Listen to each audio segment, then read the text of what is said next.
A 3-story hotel. It was never full, but never empty.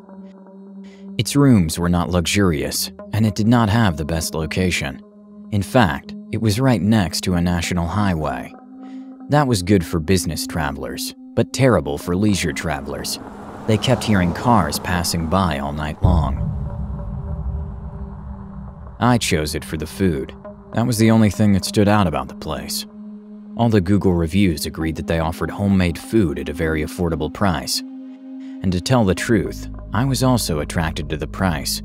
It wasn't too expensive for being next to the city.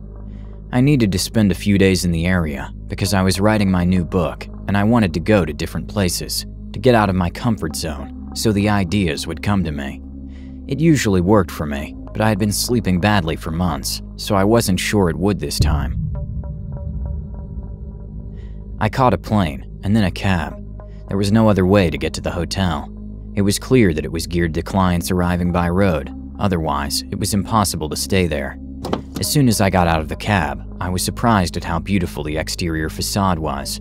It was spotless and lacked no detail. There were flowers adorning every corner, and the windows were spotlessly clean. I didn't expect that.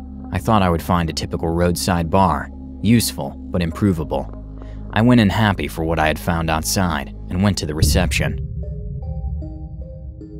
There was a young woman there who, according to my calculations, was not much older than 18. She was perfectly uniformed and at first spoke to me in perfect English.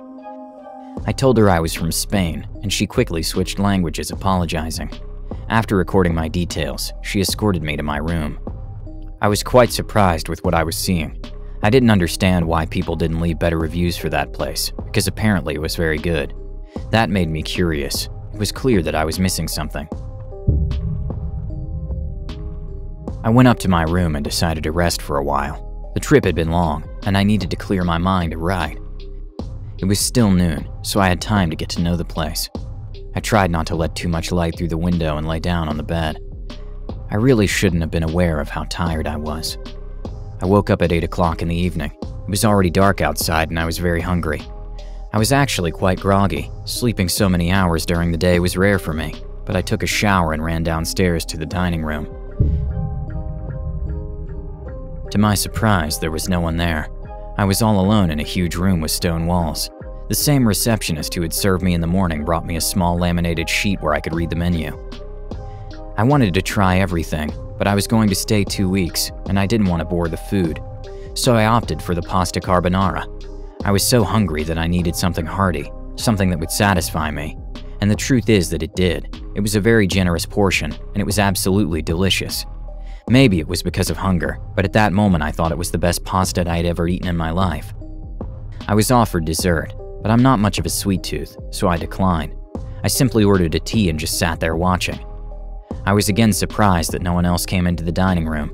It was dinner time, and I knew there were more guests. The receptionist came back from time to ask me if I needed anything. I saw absolutely no one. I decided to go out to the back garden. I would take advantage of the fact that it was still early to read. There were more people there. Everyone was engrossed in their books, cell phone or headphones, so I didn't exchange a single word with them. But I did notice that when I saw myself leaving the dining room, they all looked at me. I thought it was simply because I was new. I immersed myself in my reading and lost track of time. 2 hours later, the lights went out in the garden. I understood that it was time for each guest to go to their room, so without thinking too much, I took the elevator to the 3rd floor. Through the corridors, I saw quite a few people, and that reminded me again that the dining room was empty. I made my own mental note to check the prices of the food, so I wouldn't spend my paycheck just to eat.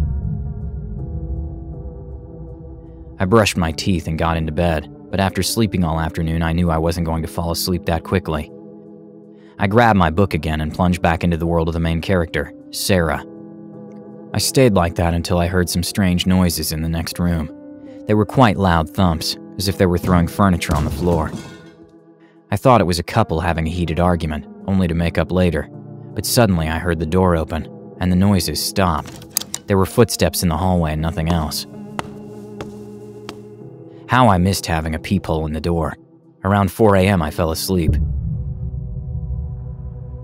The next day, the dining room looked like something else. There were 8 of us guests, and everyone was having breakfast happily. 2 of them came up to me. "Hi, how are you? Are you new?" I told them yes, and they told me they had also just arrived. Luis had separated from his wife and needed a few days away from everything. He didn't have money to pay for a spiritual retreat, but since the hotel had a garden and a forest in the back, it suited him. Mario, on the other hand, was a publicist and was on his way from one congress to another. He was going to work from there. We spent a long time chatting about our things, and then I went to my room to write. The creative life, although it may not seem like it, also needs a schedule. We agreed to meet at lunchtime, and that made me quite happy. It's always good to eat together. The morning flew by. I'd decided on several important points in my new novel. I usually write mystery prose, but to tell the truth, maintaining that thread of tension is very complicated, so sometimes I need moments of disconnection. At the appointed time, I went down to the dining room. My 2 new friends were waiting for me at the table. There was only one other person there. After greeting them, I told them that I was surprised that there were so few people in the dining room when the food was so good. Mario said that the night before, he had seen a man eating a sandwich in the hallway. The 3 of us agreed that maybe they couldn't afford that much. Still, I kept thinking. The receptionist, who was as spotless as the first day, left us the menu and added that there were several dishes with the house specialty, mushrooms. I had no idea that was the specialty, but I hated them with all my might. My parents used to give them to me when I was little, until they discovered that they were bad for me, and I was able to get rid of them. I ordered a salad and a veal steak. Mario had rice with seafood, and Luis went for the mushrooms. He said they were delicious, but just looking at them made me sick. Before we left, the receptionist came back to our table. She asked Luis which room he was in. Apparently, there were some glitches in his registration.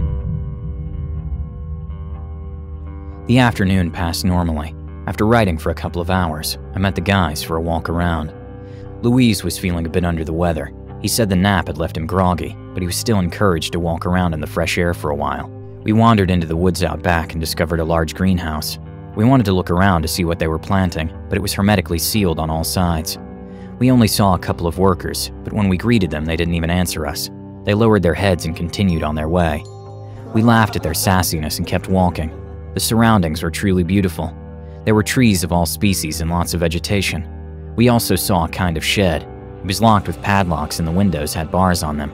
In addition, a little before the entrance, there was a sign prohibiting anyone outside the company from entering. What company? I asked myself. As a writer, all these mysterious things aroused in me a great curiosity.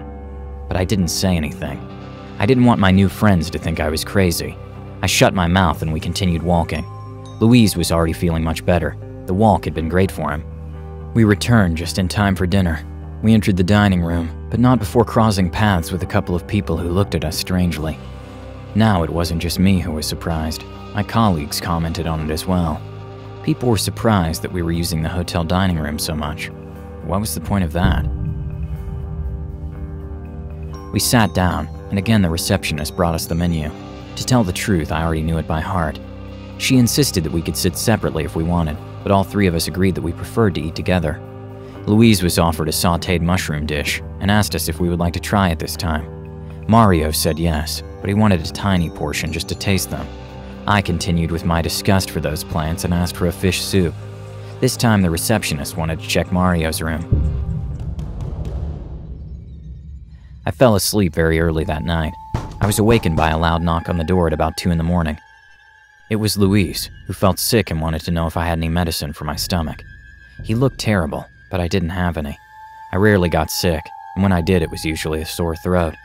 He told me he would try to find someone around the hotel, and I offered to go get help instead. When I came downstairs, the receptionist was in her chair. This girl ever sleep? I went over, giving her a good scare, and told her what was going on. She told me that they had a doctor on staff and would send him to Louise's room right away. I was very surprised that they had a doctor on staff. Not even in the big resorts did they have one. I went upstairs and told Louise that the doctor would be right there. I went back to my room and immediately fell asleep. That night I had nightmares about the greenhouse we'd seen in the afternoon. I woke up with a strange feeling. I usually have good instincts, and they didn't fail me that day either. I went down to breakfast very early. Mario was there, as always eager to have his first coffee of the day. We waited a long time for Louise to come down, but he didn't show up. I was quite worried, so I asked the receptionist if she knew anything. She told me that Louise was resting, as the doctor had recommended. It made perfect sense, so I went on with my day. The mornings were being quite productive in that place. I was making good progress on my novel, but that day, I was distracted. I couldn't stop thinking about the mysteriousness of the place. I told Mario that I preferred to walk alone that afternoon, that I needed to find inspiration for one of my chapters. We arranged to meet for dinner, and I left just before lunch.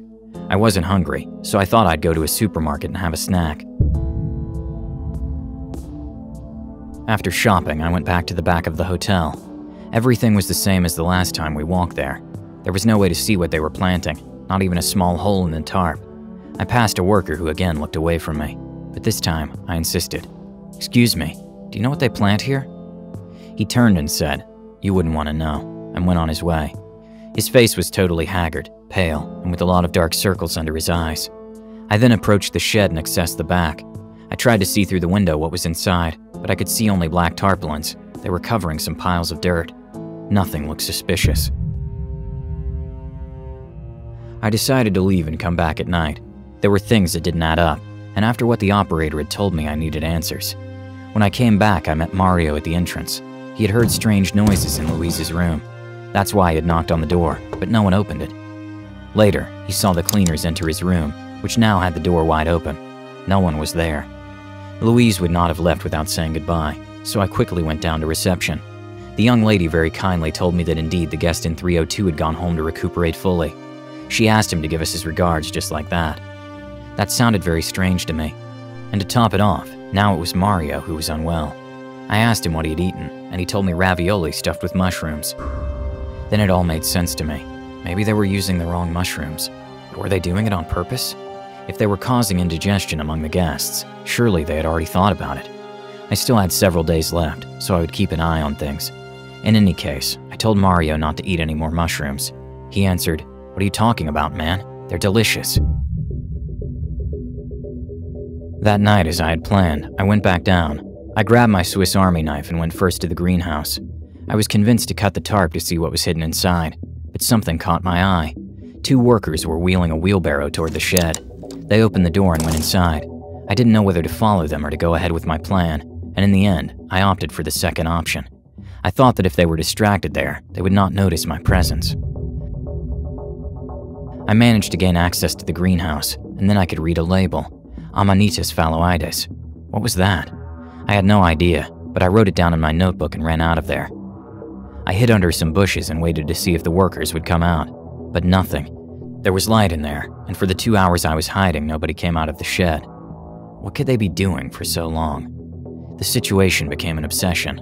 My instinct told me that something strange was going on, but there was little else I could do at that moment, so I went back to my room. I turned on the computer and Googled Amanitas phalloides. And then I understood everything. It's a very poisonous mushroom species, although similar in appearance to other edible mushrooms. They were poisoning people. I couldn't wait and ran to Mario's room. I knocked on the door several times, but no one would open it. I was completely desperate. I didn't want anything bad to happen to him. So I decided to go down to the kitchen. I was lucky that the receptionist was not in her place, so I got through without any problems. The kitchen was also deserted, and I didn't find anything strange. What could I do with that information? Should I call the police? I decided to wait for the next day and talk to Mario. But the next day, Mario did not show up. Again, the receptionist told me that he had left because he was indisposed. I thought that was absurd, so I ran off in the direction of the shed. The receptionist kept shouting my name and asking me to stop, but I didn't. I reached the entrance, and just then 2 workers were coming out. I pushed them away and lifted one of the tarpaulins. I couldn't believe it. They were Louise and Mario. They were dead and piled up next to other bodies. The receptionist was following me closely, and when she saw me inside, she took a gun out of her pocket. But just at that moment, a police patrol arrived and saved me. One of the operators, seeing what was about to happen, had reported what had happened. He could not carry more dead bodies. Upon inspecting the area, they found the famous hotel cook. She was an old lady, hairless and with many kilos. At the time of the arrest, she was in the greenhouse, fertilizing her mushrooms with human body parts. After many investigations, they concluded that the people in charge of that organization were experimenting with different amounts of poisonous fungus to see how far the bodies would resist. Once they died, they performed a thorough autopsy. In this way, they were creating an even more poisonous fungus, more and more lethal. I didn't finish my novel, but I decided this story deserved to be told, because I could never think of anything more terrifying than my vacation in a roadside hotel.